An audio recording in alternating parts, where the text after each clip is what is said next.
Taib, alhamdulillah Rabbil alamin.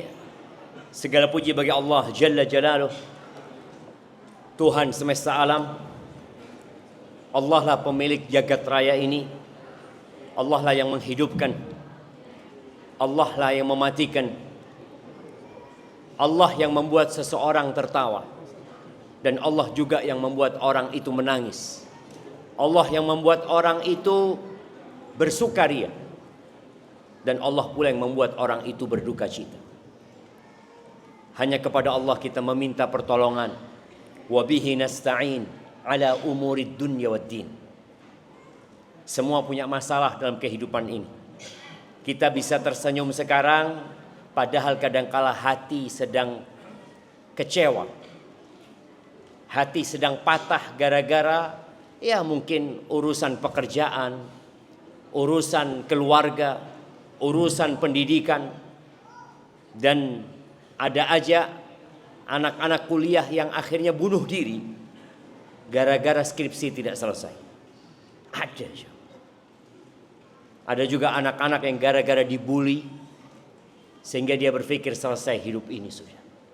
Maka kita meminta pertolongan Allah dalam menghadapi urusan-urusan dunia kita dan urusan-urusan agama kita. Alhamdulillah kita bisa datang kajian ini walaupun kajiannya delay. Terus terang jamaah, tadi yang jemput ana ngomong, Ustadz mau langsung ke Darussalam atau mau mampir? Ana ngomong, ana mau ganjel dulu. Lapar soalnya jamaah. Akhirnya kita sempat ganjel baru ke sini. Maka mohon maaf atas keterlambatan ini. Dan Allahumma salli wa sallim ala nabiyina Muhammadin wa ala alihi wa ashabi ajma'in, amma ba'd. Ahibati fillah, bicara patah hati. Apa sih patah hati? Emangnya hati itu bisa patah? Nah, kalau kita melihat makna patah hati ya, disebut perasaan kecewa, sakit hati yang mendalam. Ya, kadangkala mencapai titik jenuh karena suatu kegagalan, penderitaan yang urusannya kadangkala urusan dunia. Hampir jarang sekali orang itu kecewa karena nggak sholat malam. Ya Allah, ada, tapi ada. Orang yang di pagi hari dia bersedih. Ditanya sama istrinya, kenapa bang? Nggak sholat malam. Ada. Dia merenung ya. Ada orang yang sedih gara-gara ketinggalan berjamaah di masjid. Dia datang ke masjid, tahu-tahu sudah bubar. Akhirnya dia sholat sendiri.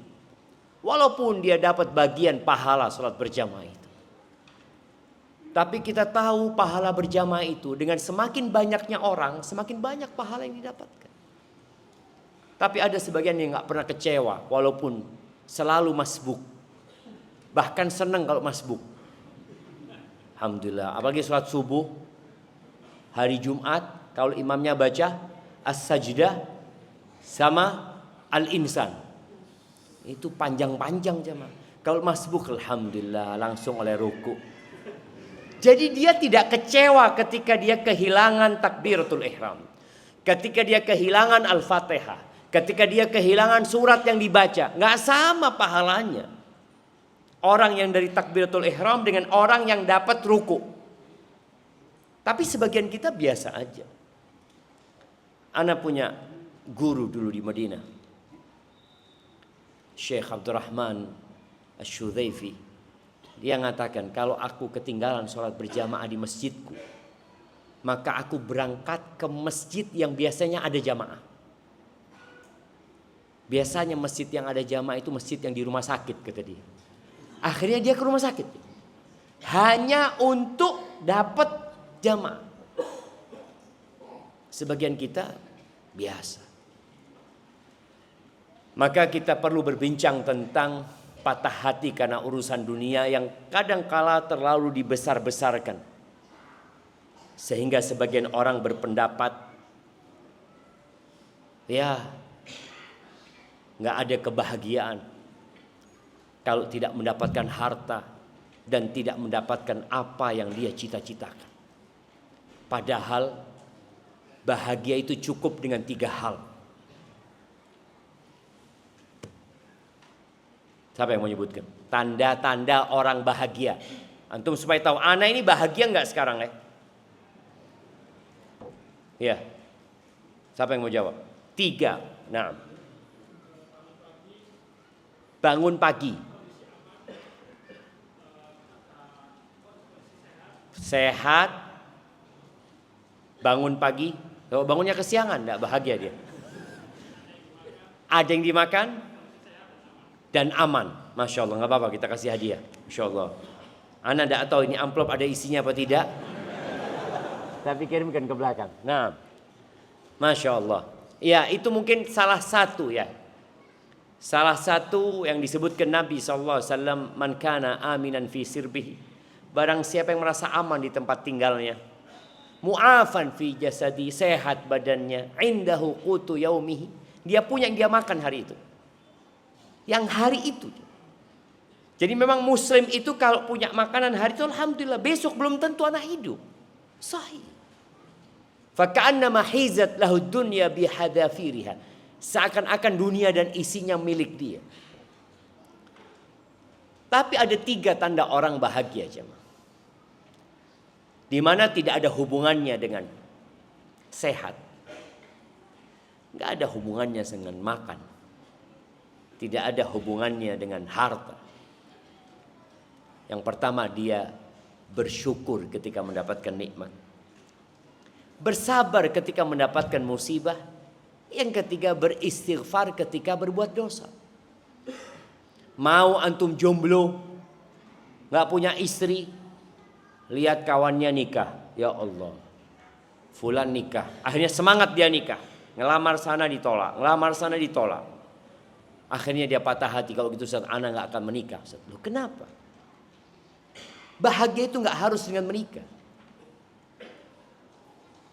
Tapi itu menjadi faktor pendukung kebahagiaan. Apalagi kalau kita menjalankan pernikahan karena Allah Azza wa Jalla. Ahibati fillah, ada 8 perkara dalam hidup ini yang insya Allah kita semua pernah merasakannya. Yang merasa ungkapan para ulama ini salah, angkat tangan nanti. Ana kasih hadiah. 1, 2, 3, 4. Piro isini? 8 perkara ya. Antum catat nih. 8 tajri 'ala an-nasi kullihim. Wala budda lil insani yalqa 8. Ada 8 perkara yang pasti berlaku pada semua manusia. Dan pasti semua manusia itu menemui 8 perkara ini. 8. Yang pertama apa? Sururun wa huznun. Suka duka. Kesenangan dan kesedihan. Itu yang pertama dan yang kedua. Wajtima'un wa furqah. Berkumpul dan berpisah. Yang pertama apa? Sururun wa huznun. Suka duka, senang susah, senang sedih. Kumpul dan berpisah. Wa yusrun wa usrun. Kemudahan dan kesulitan. Thumma suqmun wa afiyah. Kemudian penyakit dan kesembuhan. Kita hitung lagi. Ana mau tunjuk. Antum sebutkan 8 tadi. Nah, ana lihat ya, bisa disebutkan?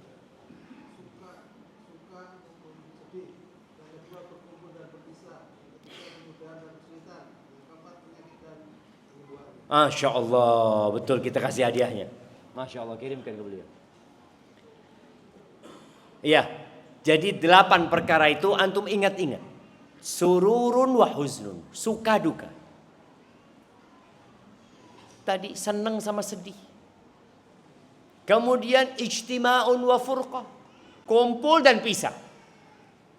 Yang ketiga, yusrun wa usrun atau usrun wa yusrun, kesulitan dan kemudahan. Kemudian yang keempat, Yang ke-7 dan ke-8, sukmun wa afiyah, penyakit dan kesembuhan.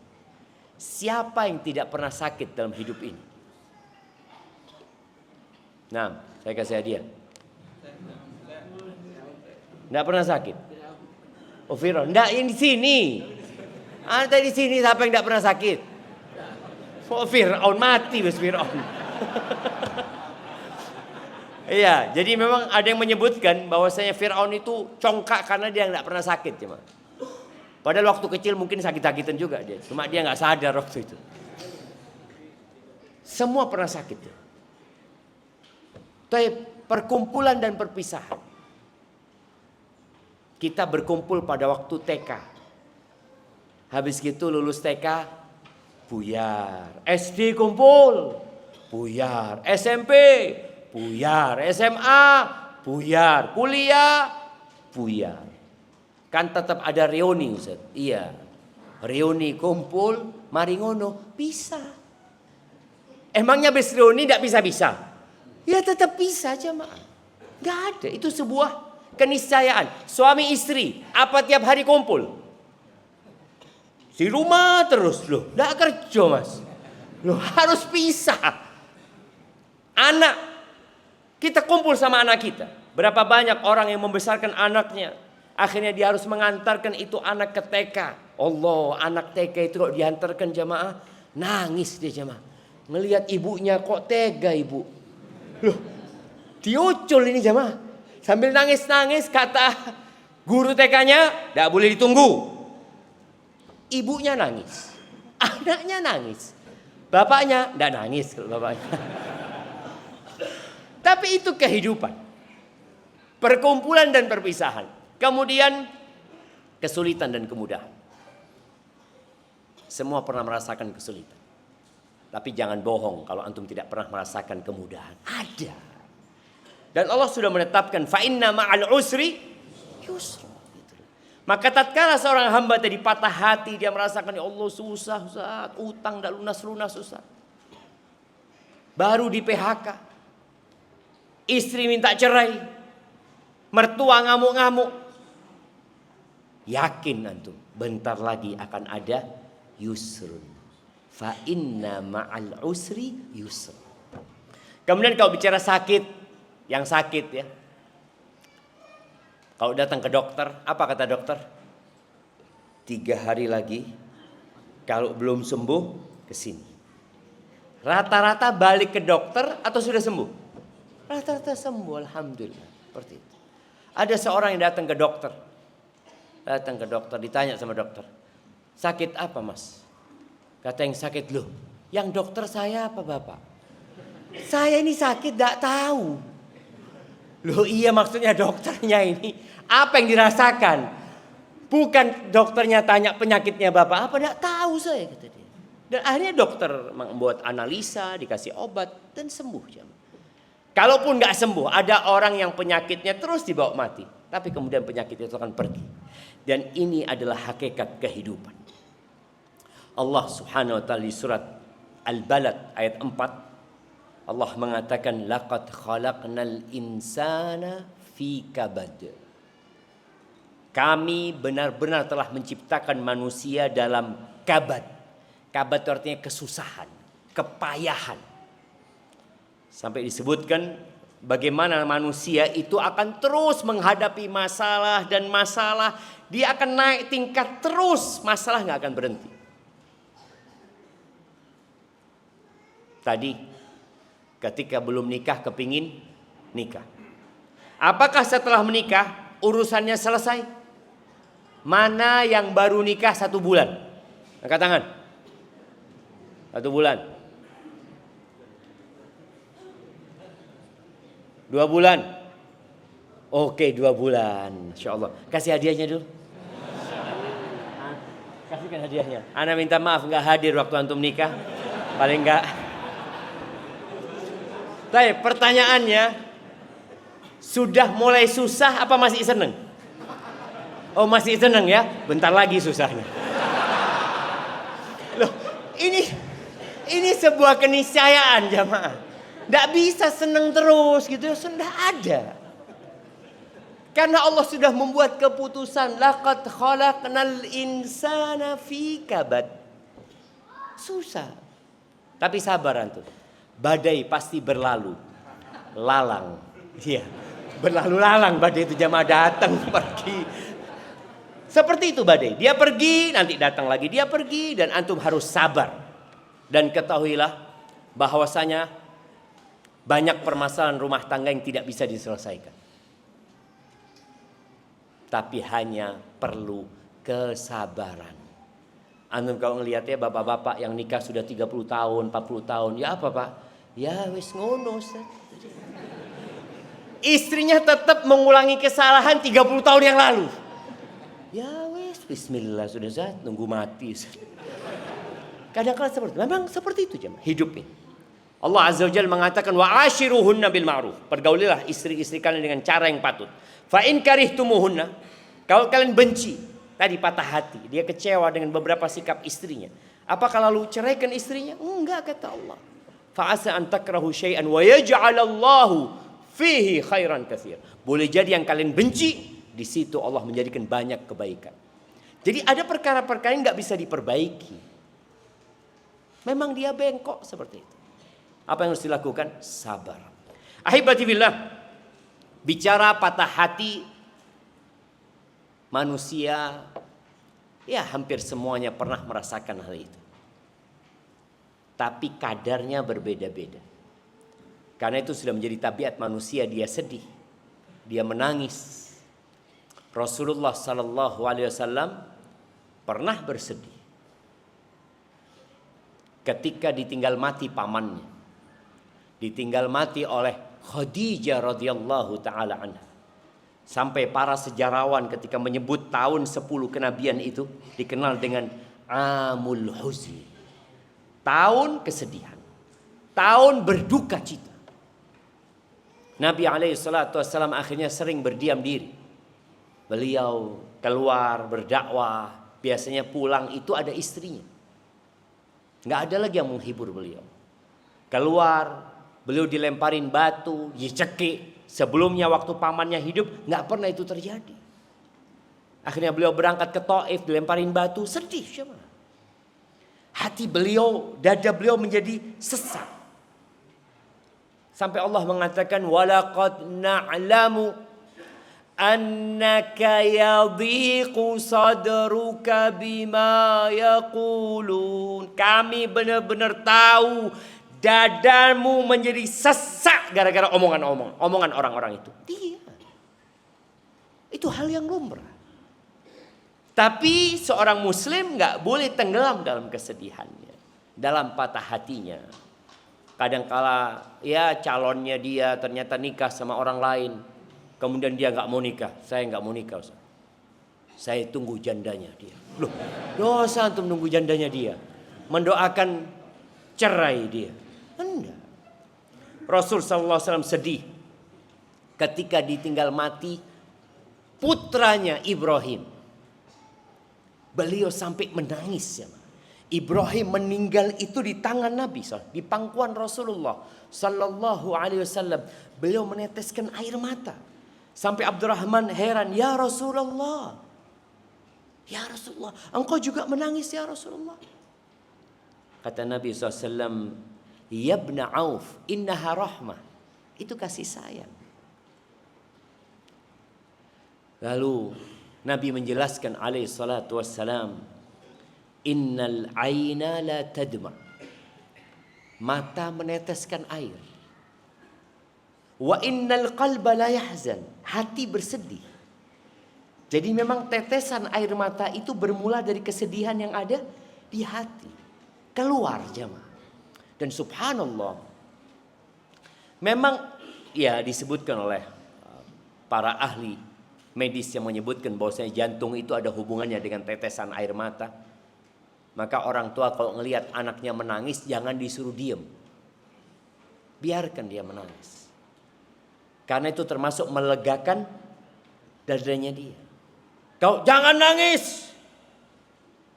Akhirnya dia tersengguk-sengguk menahan emosi dia. Ada orang tua yang ngomong, ayo nangis terus. Akhirnya diem jemaah.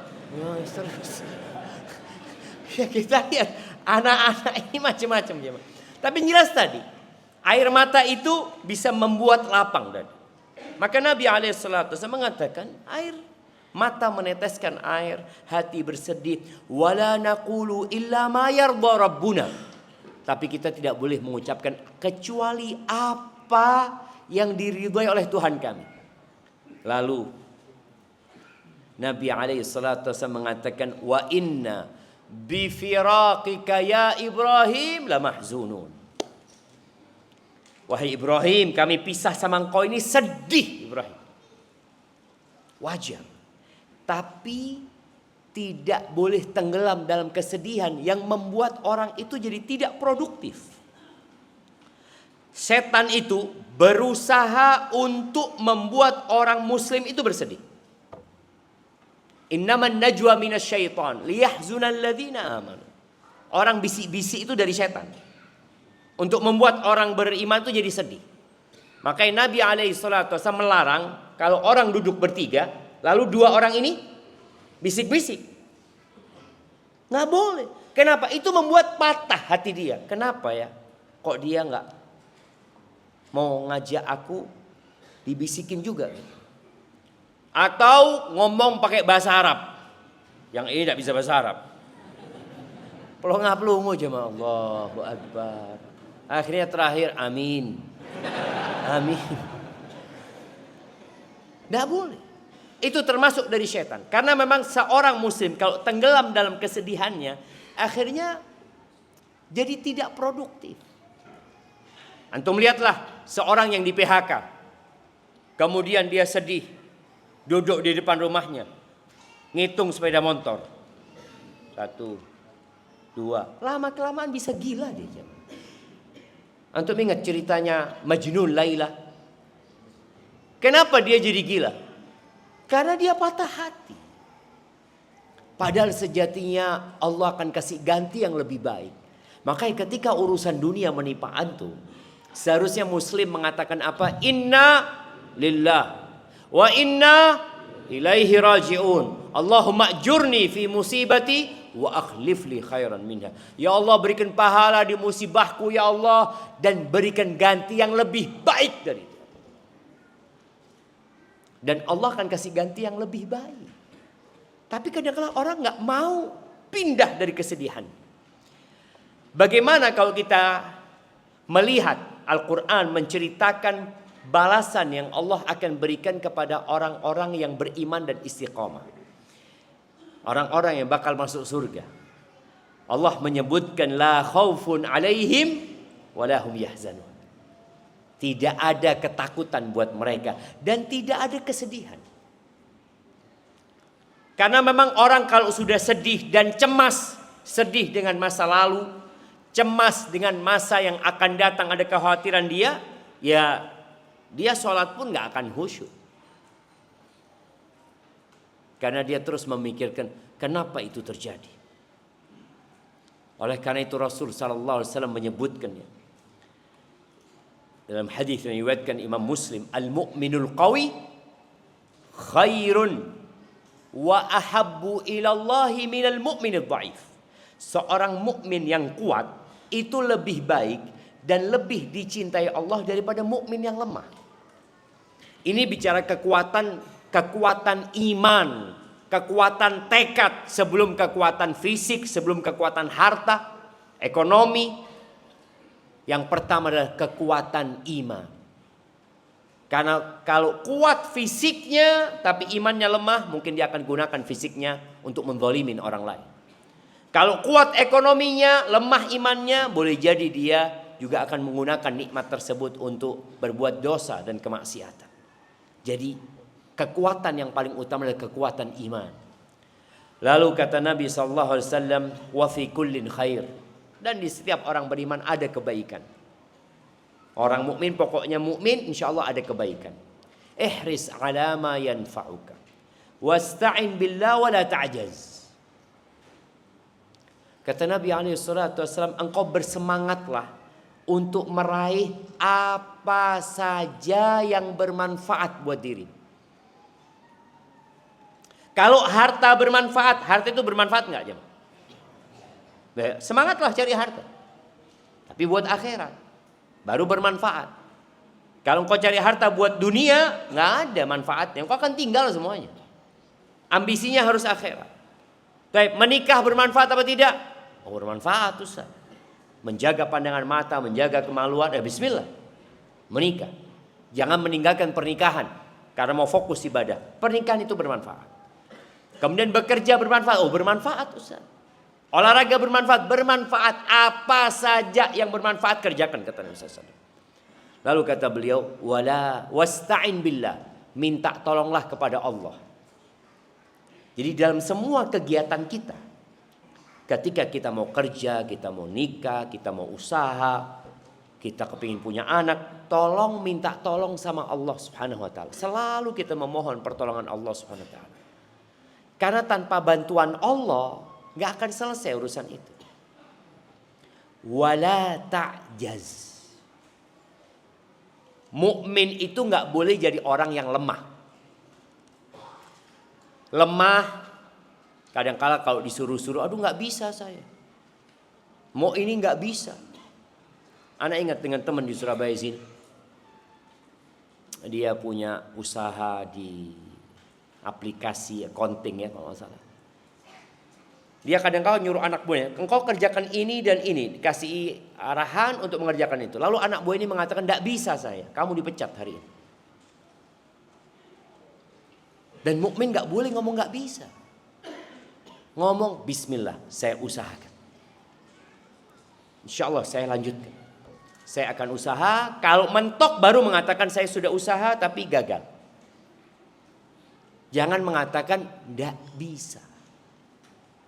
Anak-anak kecil kita, kadangkala dia umpamanya suruh buka, dia biasa beli makanan apa? Yang kayak ciki-ciki itu jemaah. Dia minta tolong sama kita. Bukain. Jangan dibukain. Coba buka. Nggak bisa. Coba. Kita arahkan dia. Karena ketika dia punya pikiran nggak bisa, ya nggak bisa. Bagaimana kita membangkitkan dalam jiwa dia? Engkau insya Allah bisa. Kan udah minta tolong sama Allah. Coba baca bismillah. Coba dicari. Mungkin ada tulisannya dibuka di sini. Itu tugas orang tua. Bagaimana membesarkan anak-anak untuk tidak patah hati di masa yang akan datang. Kalaupun ada masalah dia tetap bertahan. Bisa kau nak. Ada orang tua yang kadang-kala memang ngeledekin anaknya. Aduh tidak mungkin bisa kamu. Akhirnya tidak bisa. Ayah saya insya Allah kepingin juara 1. Juara 1? Aduh. Juara 3 aja tidak pernah, juara 1. Langsung tidak pernah lagi juara 1 jam. Karena orang tua sudah mematahkan hati dia. Jangan. Wala ta'jas. Semangat untuk meraih apa saja yang bermanfaat dan jangan lemah tadi. Terus wa in asabaka syai'an. Ini. Bagaimana kalau kena musibah? Udah berusaha, udah berupaya, gagal. Tadi contohnya ada orang melamar, anaknya orang ditolak sana, ditolak sini, ditolak sini. Ada sampai salah satu kawan kita disebut Abu Nador. Kerjanya nador sana, ngeliat sana, ngeliat sini. 70 yang dia lihat. Kalau dia cocok, perempuannya nggak cocok sama dia. Kalau perempuannya cocok, dia yang gak cocok sama dia. Tapi subhanallah, akhirnya dia menikah. Dia gak putus asa. Coba dia putus asa, aduh kayaknya sudah gak ada jodohnya. Jangan mengatakan seperti itu. Sudah berusaha. Sesuai dengan perintah Allah, arahan Allah lakukan. Wa in asabaka syai'. Kalau engkau terkena musibah, fala taqul law anni fa'altu karena kada wa kada. Kalau kena musibah jangan mengatakan andai kata aku melakukan ini pasti hasilnya ini dan itu. Jangan. Walakin qul qadarullah wa ma syaa fa'al. Katakan itu sudah takdir Allah. Dan Allah berbuat apa yang Allah kehendaki. Fa inna law taftah amal syaitan. Kata andai kata ini membuka amalnya syaitan. Tadi membuat orang ini sedih, membuat orang ini depresi, membuat orang ini stres, bahkan bisa gila. Ada satu kejadian. Bapak ini punya sarang burung walet ya. Biasanya ada kolam di depan sarang burung walet itu jamaah supaya burungnya datang. Suatu hari dia pulang, dia melihat anaknya ngambang. Putranya dia ngambang di kolam itu jamaah. Dia gendong itu anak ya. Dia kasih bantuan, ya Allah terus dia mulai mengatakan, andai kata aku nggak punya sarang burung ini, andai kata aku nggak punya kolam ini, andai terus sampai akhirnya dia gila. Dan memang tadi ucapan lau itu kata Nabi alaihissalam membuka perbuatan setan untuk membuat hamba itu hidup dalam kesedihan, patah hatinya sudah. Loh ya Allah, matahari masih terbit dari barat. Allah masih memberikan rizki. Dan bukan hanya engkau yang kena musibah. Banyak orang yang musibahnya lebih parah dari dirinya. Ada cerita seorang ayah. Dia punya anak 7. Sama istrinya. Akhirnya istrinya ngomong, bang kayaknya steril lah bang ini itu. Sang suami gak mau sebenarnya. Akhirnya sang istri maksa. Ini kejadian di Arab sana. Akhirnya suatu hari anaknya yang 7 itu jamaah sama supir berangkat jalan-jalan. Mobilnya itu jatuh dari flyover. Meninggal semuanya. 7 anaknya habis. Ketika seorang mulai menggunakan kata lau. Andai kata tadi gak keluar ya. Andai kata tadi yang berangkat itu cuma 2. Andai kataan terus ya. Ana pernah kejadian dari Semarang ke Surabaya.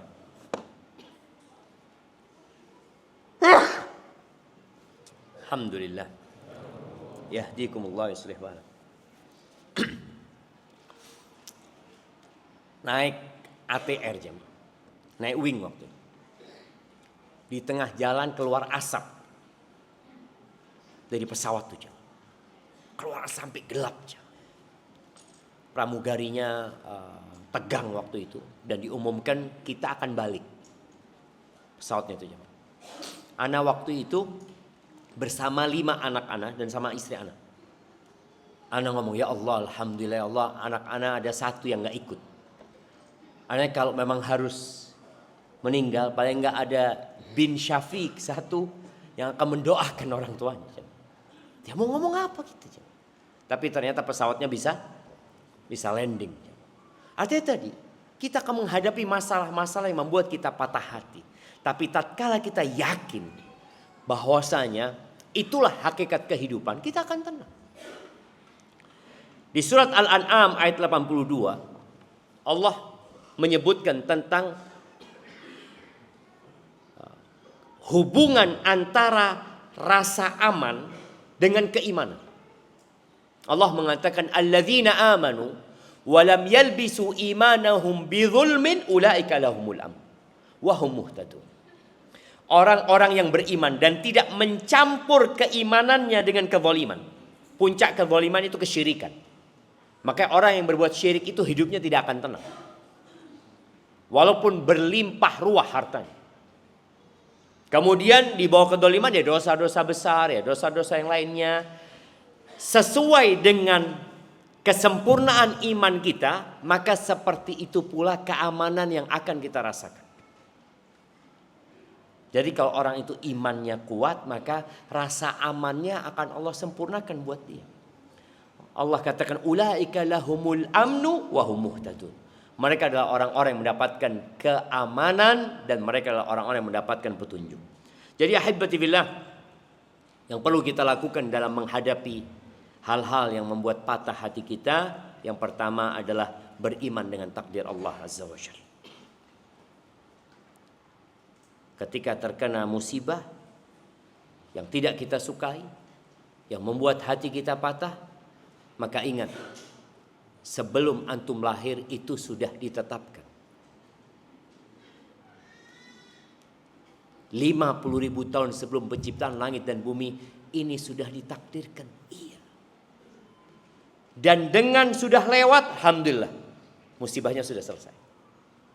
Apakah mungkin ada takdir lain? Wallahu a'lam. Jadi yang pertama beriman dengan takdir Allah Azza wa Jalla. Yang kedua, yakin bahwasanya Allah itu Ar-Rahman Ar-Rahim. Ar-Rahman Ar-Rahim. Maha pengasih dan maha penyayang. Allah itu Al-Hakim. Allah itu yang maha hikmah, maha bijak dalam semua ketentuan. Dan Allah maha tahu mana yang baik buat kita. Ketika Allah berbincang tentang anak, kalau nggak salah di surat Asy-Syura ya, ayat 50, 51, 52. Dari ayat 49 insyaallah. Allah mengatakan lillahi mulkus samawati wal ard yakhluqu ma yasha. Allah itu pemilik langit dan bumi. Allah menciptakan apa yang Allah kehendaki.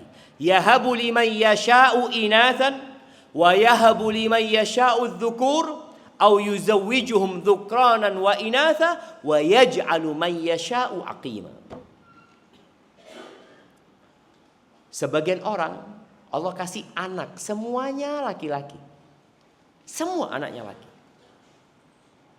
Sang bapak ngomong kapan dia punya anak perempuan. Sebagian anaknya semua perempuan.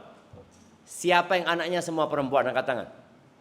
Tuh lihat, 1, 2, 3, 4. Banyak jemaah. Cuma 2. Anak kasih yang paling dekat aja jemaah. Fadal, Masya Allah, barakallahu fikum. Baik, yang anaknya semua laki. Semua laki. Berapa anak antum? 3 laki semuanya. Oke, kita kasih yang laki jemaah. Ada yang laki perempuan. Insya Allah banyak juga. Ini fulusnya sudah habis ya mas. Habis sudah. Habis ya. Dan yang terakhir Allah katakan wa yaj'alu man yasha'u aqima. Sebagian Allah jadikan mandul. Enggak punya anak. Dan Allah tutup ayat ini innahu alimun qadir. Allah itu maha tahu dan maha mampu. Allah mampu memberikan kepada semuanya laki perempuan. Tapi kenapa Allah bikin ini seperti itu? Karena Allah tahu ada hikmah. Nih anaknya semua perempuan, nih anaknya semua laki. Ini gak dikasih anak sama Allah supaya dia fokus berjuang untuk dakwah. Boleh jadi kalau dia dikasih anak akhirnya dia sibuk sama anak-anaknya. Dan kita tahu Aisyah radhiyallahu taala anha nggak dikasih anak. Masya Allah. Barakallahu fikum. Jadi yang kedua kita harus yakin Allah maha pengasih, maha penyayang, Allah maha mengetahui, maha bijak. Kemudian yang ketiga semua musibah akan berakhir. Jadi jangan diambil pusing. Semua akan berakhir. Orang-orang yang kaya yang senang-senang ternyata berakhir, kesedihan itu juga akan berakhir. Yang keempat, ada yang lebih parah. Jadi kalau antum patah hati lihat ada yang lebih parah. Tadi anak antum 1 mati, tadi itu 7 mati. 7. Antum baru 1 gitu. Ada orang yang anaknya autis, berkebutuhan khusus. 1. Ada orang yang 4 anaknya semuanya berkebutuhan khusus. Tapi kalau antum melihat anaknya orang-orang yang sempurna, maka antum akan, ya Allah. Maka lihatlah kepada yang di bawah, agar antum tidak patah hatinya. Kemudian ingat di situ ada pahala dan ada penghapusan dosa. Ketika orang terkena musibah, maka di situ akan ada pahala yang Allah berikan. Asalkan engkau bersabar. Maka kata Allah, wa basyiris sabirin. Berikan kabar gembira kepada orang-orang yang sabar. Yang kalau terkena musibah, dia mengatakan inna lillah wa inna ilaihi raji'un. Ulaika alaihim salawat min rabbihim wa rahmah. Allah akan bersalawat kepada orang-orang itu. Allah berikan salawatnya kepada orang-orang tersebut. Dan Allah kasihkan rahmatnya, dan mereka adalah orang-orang yang mendapatkan petunjuk. Kemudian perbanyaklah zikir. Jadi ketika Allah mengatakan kepada Nabi SAW, walaqad na'lamu annaka yadhiku sadruka bima yaqulun. hatimu sesak gara-gara omongan orang itu, apa solusinya? Fasabbih bihamdi rabbika wa kun minas sajidin. Bertasbihlah engkau, puji Allah, baca subhanallah wa bihamdihi wa kun minas sajidin, salat. Nabi kalau dirundung masalah kemana larinya? Salat. Jangan kemudian menghayal. Jadi ketika pikiran buruk datang, udah ambil wudhu, sholat. Selama bukan waktu larangan untuk sholat, antum sholat. Kemudian berdoa, meminta perlindungan dari patah hati. Karena kalau patah hati, kita akan patah hati. Tapi bagaimana tatkala patah hati kita, kita bisa bangkit untuk melanjutkan perjuangan. Di antara doa yang Nabi ajarkan, yang disebutkan oleh Imam Bukhari, karena An-Nabiyyu sallallahu alaihi wasallam, Nabi itu biasa berdoa mengatakan, Allahumma inni a'udzubika minal hammi wal hazan.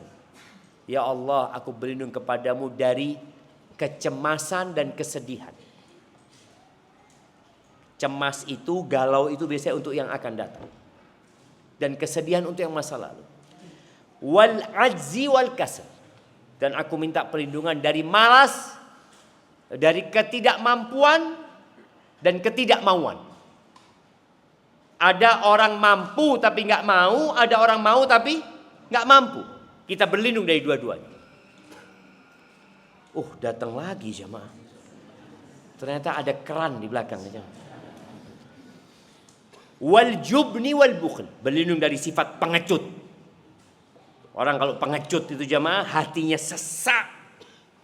Orang penakut itu biasanya, Masya Allah, tambah lagi. Ada suara tokek, gemeter, ya Allah. Itu dia sulit untuk akan berbahagia.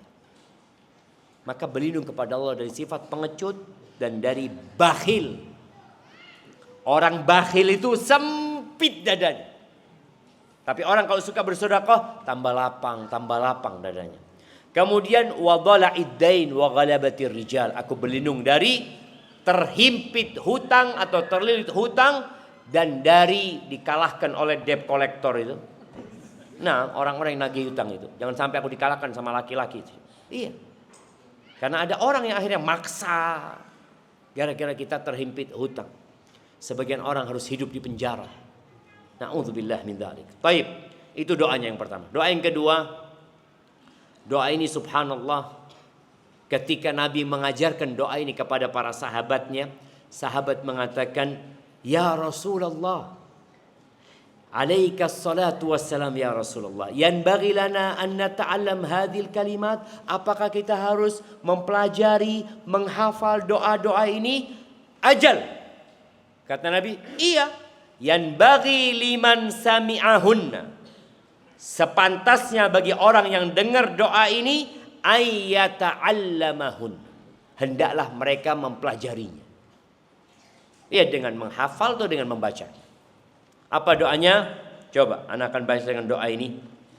Nabi mengatakan, ma qala abdun qat, tidak ada satupun hamba yang mengucapkan ucapan ini, idza asabahu hammun aw hazn, kalau dia tertimpa oleh kecemasan dan kesedihan itu, untuk berkata, Allahumma inni abduka, ibnu abdika, ibnu amatik. Ya Allah, aku ini hambamu.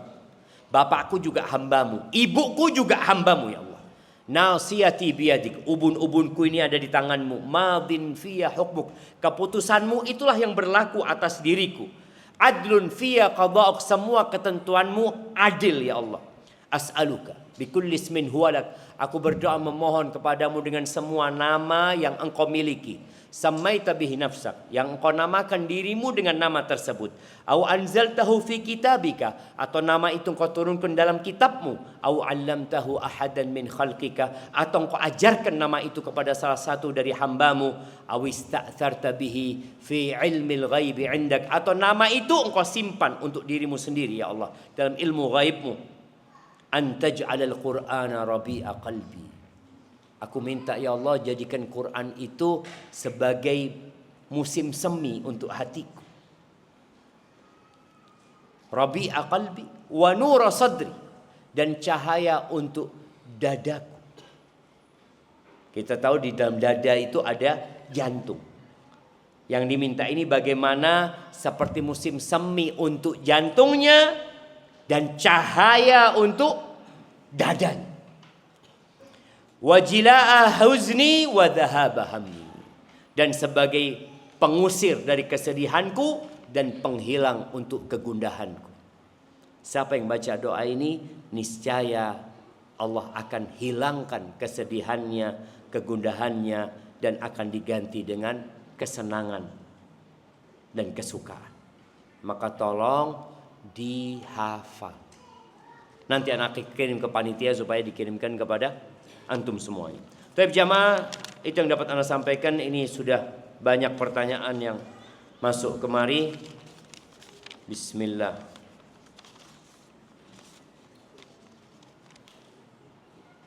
Allahu Akbar.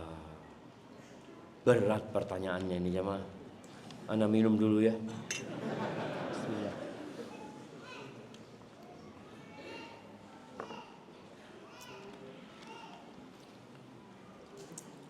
Alhamdulillah. Afwan Ustaz. Jika ada suami berpoligami, berat enggak? Berat tanpa sepengetahuan istri. Setelah istri mengetahui, istri minta berpisah. Bagaimana hukumnya dalam Islam seperti ungkapan menolong janda dan menjandakan istrinya? Jazakallahu khairan. Barakallahu fikum ya Ustaz. Nah, jamaah. Iya, bicara poligami. Memang poligami ini menjadi sesuatu yang di masa sekarang nggak familiar. Dianggap poligami itu perselingkuhan. Poligami itu adalah ketidaksetiaan. Bahkan kalau ada yang menjadi istri kedua, masyarakat akan mencemooh dan membulinya karena dianggap sebagai pelakor. Emangnya nggak ada laki-laki? Kok harus nikah sama laki-lakinya orang? Yang jadi masalah, laki-lakinya orang ini punya jatah 4. Oh, seneng bapak-bapak. Ya betul, betul Ustaz. Iya. Maka kalau bicara poligami, poligami ini syariat yang banyak dizolimi. Dulu jamaah, sebelum kemerdekaan, antum kau lihat, orang itu ada yang anak-anak ini beda ibu, ya ibunya lain ini, dan biasa pada masa itu. Dan anak pernah tanya sama satu orang tua di Surabaya ini. Anak tanya, dia umurnya hampir 80. Ami, gimana sih dulu kalau orang-orang poligami? Kok dulu biasa gitu? Kok sekarang jadi nggak biasa? Terus dia ngomong, dulu Syafiq kata dia, kalau ada anak yang suaminya poligami, ibu anak itu akan datang ke rumahnya si anak, mengatakan, "Nak, engkau jangan tanya apa-apa kepada suamimu, engkau jangan dengarkan omongannya orang, engkau tetap layani suamimu." Itu seperti itu. Jadi sang ibu menjaga rumah tangga anaknya supaya anaknya tidak jadi janda. Anaknya perlu dikuatkan. Kalau bicara patah hati biasa jemaah. Siapa yang tidak cemburu suaminya poligami? Aisyah pun tetap cemburu, piring pun pecah di rumah Aisyah. Tapi Aisyah tidak menolak itu poligami. Dan Nabi SAW memahami kondisi perempuan ketika dia marah, ketika dia kadang-kala ngangkat suara, kadang-kala istri Nabi SAW nggak ngajak ngomong Nabi SAW. Karena memang hatinya sedang sedih.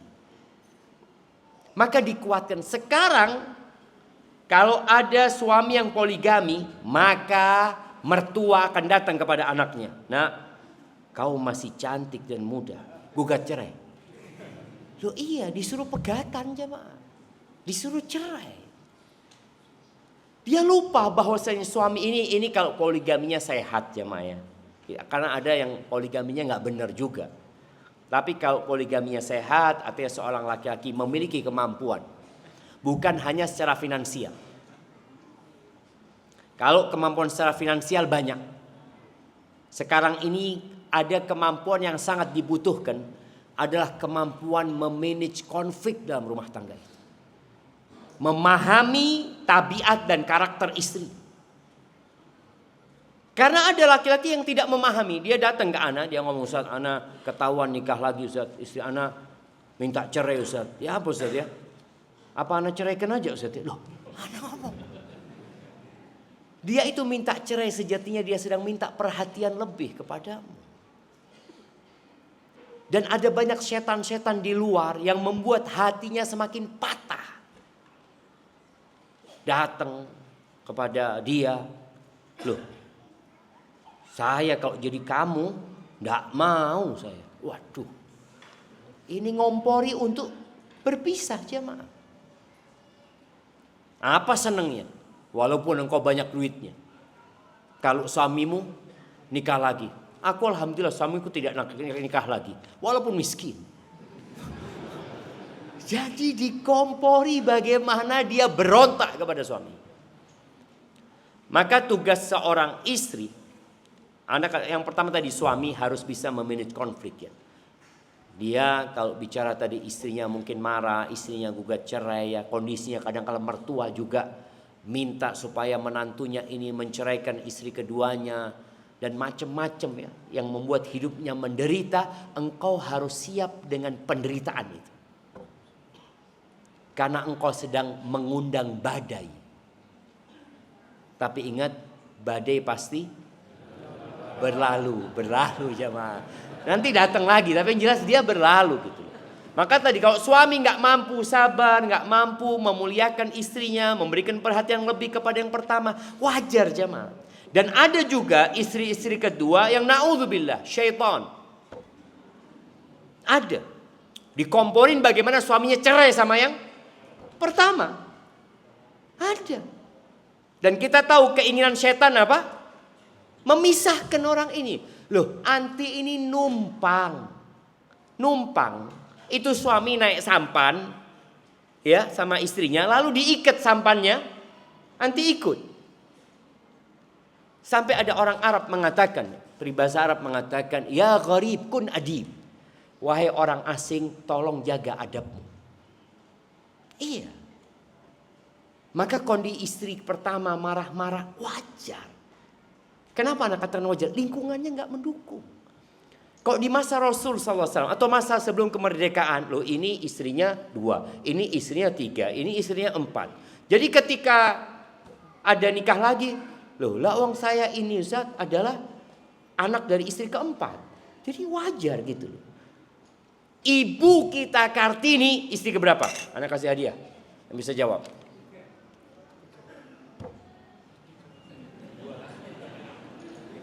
Coba lihat searchingan.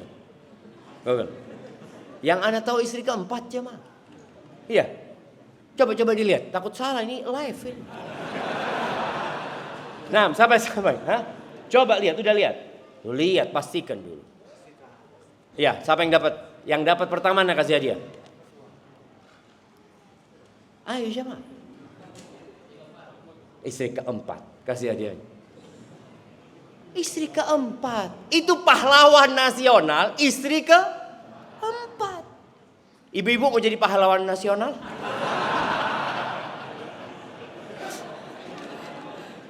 Iya, maksudnya Ana, pada masa itu tidak ada masalah sama sekali. Biasa aja mah. Sekarang ini yang akhirnya ya ini perjuangan. Bagaimana Ustadz berjuang untuk menyampaikan ilmu. Dan antum berjuang untuk menjadi suami yang soleh. Suami yang baik. Yang mendidik istrinya dengan cara yang sesuai dengan Islam. Memuliakan istrinya. Menghormatin dia. Berikan nafkah yang cukup. Lebihkan buat dia. Ya semoga dengan cara itu dia jadi faham. Ana ada satu perempuan. Mengizinkan suaminya poligami. Dia ketemu sama Ana. Dia ngomong Ustaz. Ana ini Sebenarnya dari dulu nggak mau, Ustaz. Tapi ana lihat suami ana ini baik banget, Ustaz. Ana minta 1 dikasih 10 sama dia, Ustaz. Masa ana terus egois seperti ini, Ustaz? Maka ana pikir lawang itu juga hak dia. Subhanallah. Maka tadi yang mau poligami berdoa minta sama Allah dan berbuat baik sama istrinya. Kalau tetap tidak diizinkan, Ustaz, ya insya Allah sama bidadari nanti di surga. Karena pada hakikatnya nggak harus izin, tapi kan di negara kita tahu ya aturan yang ada. Tapi intinya tadi bagi sang perempuan ketahuilah ketika suamimu nikah lagi dan dia menyembunyikan pernikahannya, sejatinya karena dia sayang sama kamu. Dia punya kebutuhan yang harus dia salurkan, tapi dia nggak ingin nyakitin kau. Akhirnya dia sembunyi-sembunyi. Ketika kemudian ketahuan, ya lihatlah. Kalau memang suami poligaminya dengan wanita baik-baik, wanita soleha, maka jangan sampai engkau akhirnya harus meminta cerai.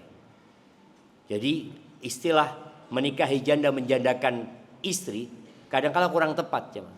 Kadang-kala istrinya yang menjandakan diri sendiri. Dia yang ingin jadi janda, padahal suaminya nggak mau. Bahkan dia mengatakan, "Ana ingin bersamamu sampai hari kiamat."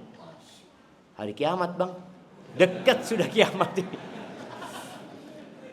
Taib, kalau tidak salah, dulu pernah dengar dari antum kalau secara syariat anak hasil dari zina tidak boleh dinisbatkan namanya ke bapak biologisnya.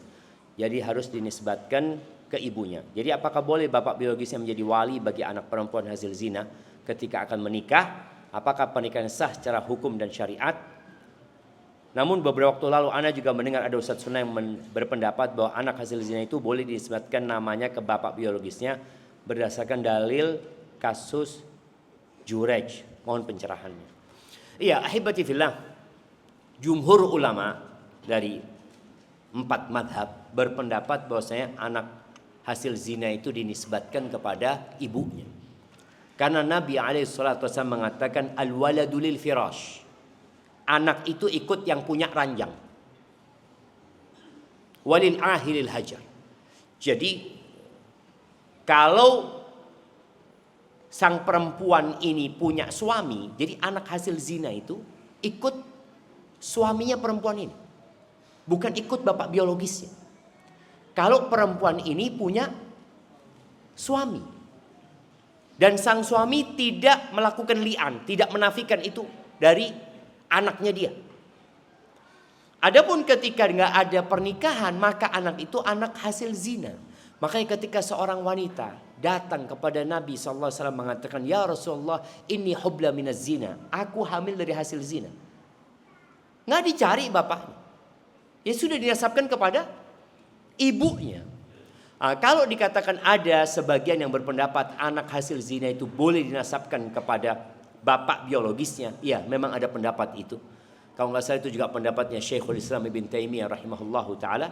Mungkin salah satu dalilnya adalah kasus Jurej itu apabila perempuan itu nggak punya suami memang, dan dia yakin itu adalah anak dia.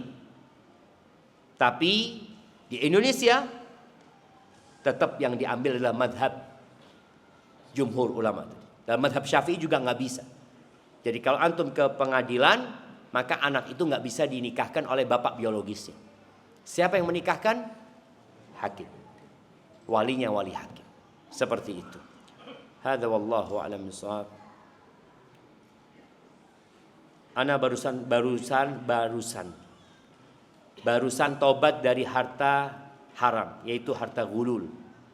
Mohon nasihat Ustadz agar ana tetap istiqomah karena otomatis penghasilan ana berkurang tidak seperti biasanya. Ahibati fillah. Rizki itu ada dua. Ada rizki yang halal, ada rizki yang haram. Rizki yang haram itu adab, bukan nikmat. Rizki yang halal itu bisa jadi nikmat, bisa jadi adab. Rizki yang halal. Kalau haram sudah adab. Jadi ketika antum berlepas diri dari yang haram, sejatinya antum sedang menuju kepada nikmat. Walaupun jumlahnya sedikit tapi nikmat. Asalkan digunakan dalam ketaatan. Dan dalam proses antum hijrah di mana Allah akan menguji kebenaran hijrah antum.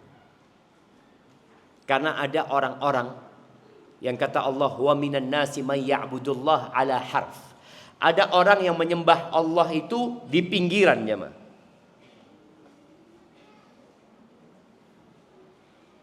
Nah, antum lihat, fa in asabahu khairun itma'anna bih.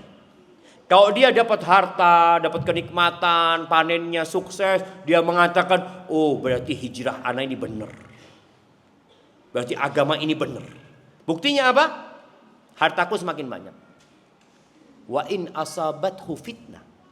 Kalau terjadi kekacauan, ya hartanya semakin habis, dia dikucilkan di masyarakat, maka dia kembali kepada yang dahulu. Karena dia menyembah di sini, dia pikir harta itu sebagai standar orang itu benar. Enggak. Jadi antum lihat, kalau antum nanti akan mendapatkan ujian, insya Allah dibersihkan dan minta kepada Allah yang halal.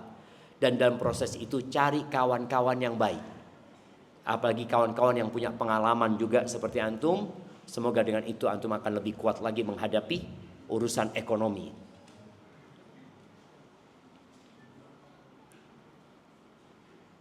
Semoga ustadz dan jamaah yang hadir di majelis ini mendapatkan rahmat Allah. Amin. Apakah harus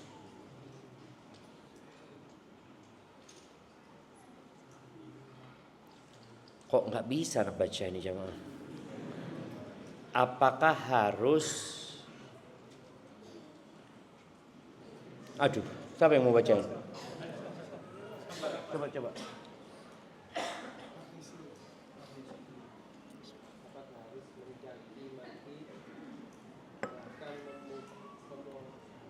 Memukul bagi seorang perempuan yang